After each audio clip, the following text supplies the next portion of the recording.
Well, what's going on, Cardinal Nation? Well, what a huge win in this one.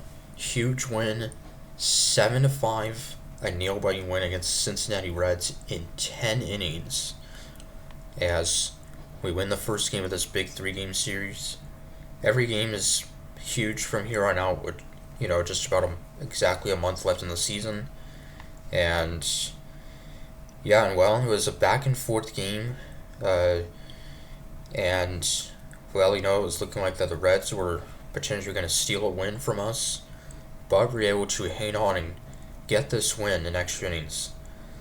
And unfortunately, uh, before this game, two more players for the Cardinals were placed on the injured list, and that's Alec Burleson, who went on the IL due to a wrist injury, and catcher Joel Pozo, who's on the 7-day concussion IL. So due to that, we had to call up two minor leaguers who both made their major league debut in this one. Were not in the starting lineup, but they came off the bench, and that's catcher Jimmy Crooks and uh, outfielder Cesar Prieto, who came off the bench as DH. And both those guys had really solid numbers in the minor leagues all season long and really their entire minor league careers. And they both made their debuts. It's not super often you see two players make their major league debut. So we've had quite a few players make their debuts this season. Of course, Nathan Church just a couple weeks ago. Matt Svanson, reliever, has been having a very excellent year. So we would take an early 1-0 lead. Second batter of the game, Ivan Herrera, DHing, which he's done pretty much most of the season now, with a solo home run to put us up 1-0. For Herrera, his 11th home run of the year, 49th RBI, that will put us up 1-0. However, Lee would not last for long. The Reds would come back to tie it up 1-1 in the bottom of the first. Second batter, solo home run by Noelvi Marte. For Marte, his 12th of the year, 42nd RBI, that would tie it up 1-1. And then later in the first, a sac fly by Austin Hayes would give the Reds a 2-1 lead. We would take an early lead, then the Reds would respond with 2 runs of their own in the bottom half of the first, off of Matthew Liberatore. And scoring was Elly De La Cruz, one of the fastest, if not the fastest player in baseball, who's been one of the most talented and most exciting players to watch ever since he debuted, which was just a little over 2 years ago now. So that would give the Reds a 2-1 lead, but not for long. We would go back on top. 3-2 in the top of the second. Pedro Pages, a 2-run home run, his 10th of the year. RBIs 42 and 43. Pages has had some kind of memorable home runs this season. And so that would give us the lead 3-2. We would then go on top 4-2 in the top of the third. Mason Wynn an RBI single, scoring Herrera to put us up 4-2. Could have gotten a lot more, could have blown it open, potentially have made it 7-2. But regardless, only 1 run would score, unfortunately, but would still have a 4-2 lead.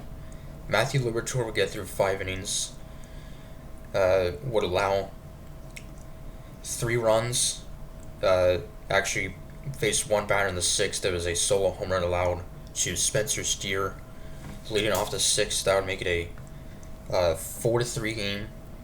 And Liberatore, the final line, 5 innings, 3 runs allowed, walked 2, struck out 4.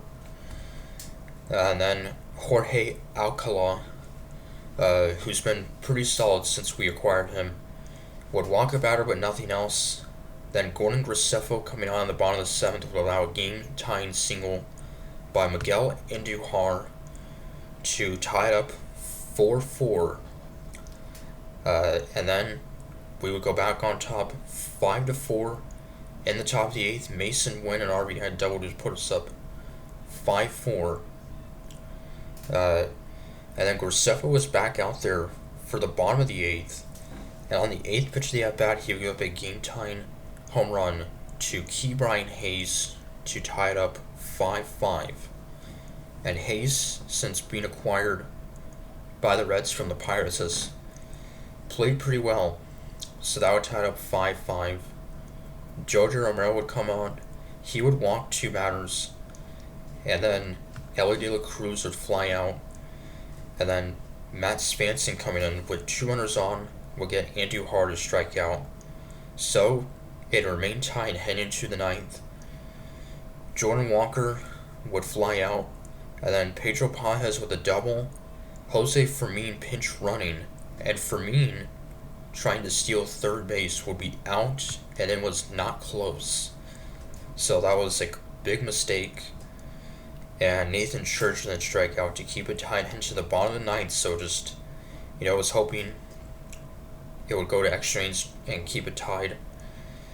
And Svanson back out there would get Austin Hayes striking out on a 10-pitch at-bat with the new catcher making his debut, Jimmy Crooks, behind the plate. And then the top of the 10th with Church, the automatic runner on second. Lars Nootbaar would fly out to center field on the warning track, so it would be deep enough to advance Church to third. And then the rookie pinch hitting Cesar Prieto making his debut, pinch hitting for Garrett Hampson in the DH spot. He would strike out for the second out, and then Nathan Church would be safe at first, or rather Contreras would be safe at first on an error by Ellie De La Cruz. So what should have been the third out, what should have been a scoreless 10th inning, we'll get a run, and then Nolan Gorman would walk to load the bases, or rather to put runners on first and second, and then Mason Wynn would drive in another run to put us up 7-5. So boy, that extra run in the top of the 10th is always huge, with the automatic runner. Ryan Fernandez would come on trying to close it out, and he would walk the first batter, Gavin Lux, and then would get TJ Frito to strike out, Marte to fly out, and then Ellie De La Cruz, who was the winning run at the plate, he would strike out. So a nail-biting game, 3 errors by the Reds. They had 12 hits, they stranded 14 runners. So, I know we've struggled scoring with runners in scoring position, but they struggled mightily. So, yeah, Cardinal pitchers with 12 strikeouts. So, Svanson will get the win. He's now 3-0. So, and yeah, so this is a huge win for us. So hopefully we can keep it going tomorrow night. It'll be Michael McGreevy getting the start. I believe this will be McGreevy's first time pitching against the Reds in his career. He'll be going up against the ace of the Reds, all-star Andrew Abbott. So till Saturday, Count Richard saying go Cards.